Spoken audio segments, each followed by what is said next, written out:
Salut à tous, petite vidéo réalisée dans l'urgence, c'est la 20e dont la 3e qui est imprévue, que je réalise pour me rendre compte qu'en fait il y a quelque chose d'encore plus effrayant avec le capitalisme, c'est il a forcément besoin d'un taux de croissance strictement positif pour, entre guillemets, fonctionner. Donc fonctionner selon sa logique complètement abracadabrante. Alors pourquoi? C'est ce qu'on va essayer de voir au cours de cette vidéo. Alors en fait, un capitalisme sans croissance supposerait au choix deux scénarios. Soit les ventes de production, revenus et dépenses de chaque personne resteraient strictement constantes au cours du temps.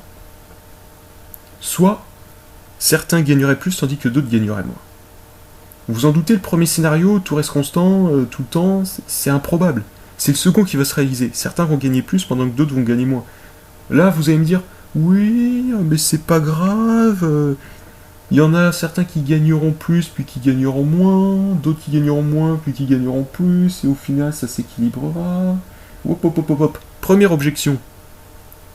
Le fait que les plus riches gagnent plus ou moins par instant, ça va pas leur changer grand-chose, alors que pour les pauvres, ça va être très grave.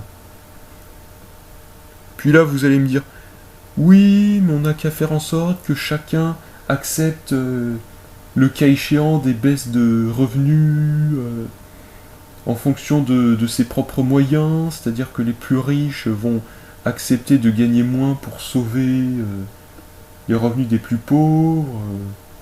Alors, deuxième objection, ça c'est quelque chose de largement illusoire. Pourquoi? Parce que parmi ces plus riches, tu as toute la bourgeoisie capitaliste qui détient tous les grands moyens de production, ainsi que les moyens d'échange. Donc ce que ça veut dire, c'est que cela, comme je l'ai dit dans mes deux vidéos sur les propriétés, ça va leur conférer un très grand pouvoir. Certes limité par des facteurs antagonistes dont j'ai parlé plus haut, mais qui sont insuffisants à eux seuls.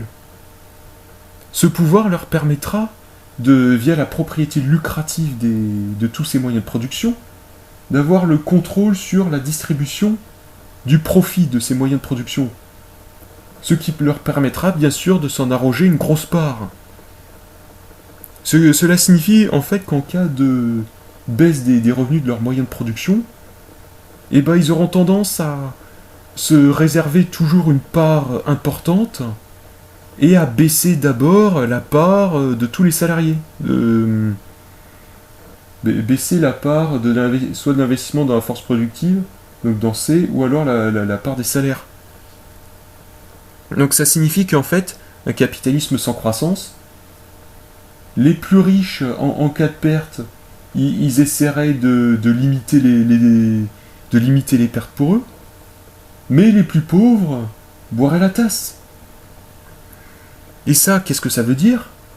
Ça veut dire encore plus de pauvreté, de précarité, des risques de révolte avec répression dévastatrice et dispendieuse.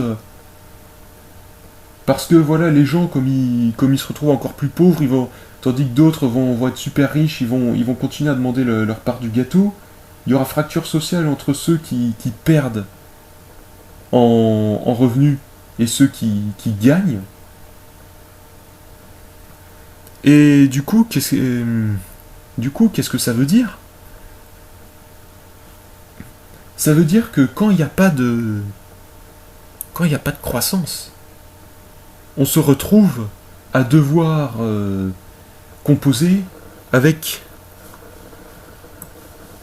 une forte instabilité sociale, avec le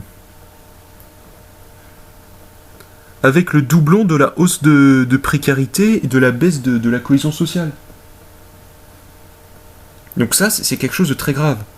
Et c'est pour ça que du coup, le capitalisme a besoin d'un taux de croissance strictement positif pour préserver un semblant de paix sociale.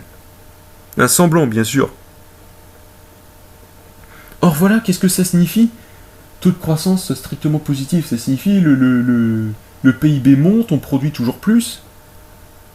Or, vous savez très bien que, grâce à mes vidéos précédentes, que la croissance infinie dans un monde fini est impossible, ou alors ça nous mène à l'effondrement physique de notre monde. Donc le drame, c'est que le capitalisme donc nous force à avoir un taux de croissance strictement positif, puis ensuite nous oblige à choisir entre cruel dilemme, entre la cohésion sociale de notre monde et la viabilité physique de notre mode de production.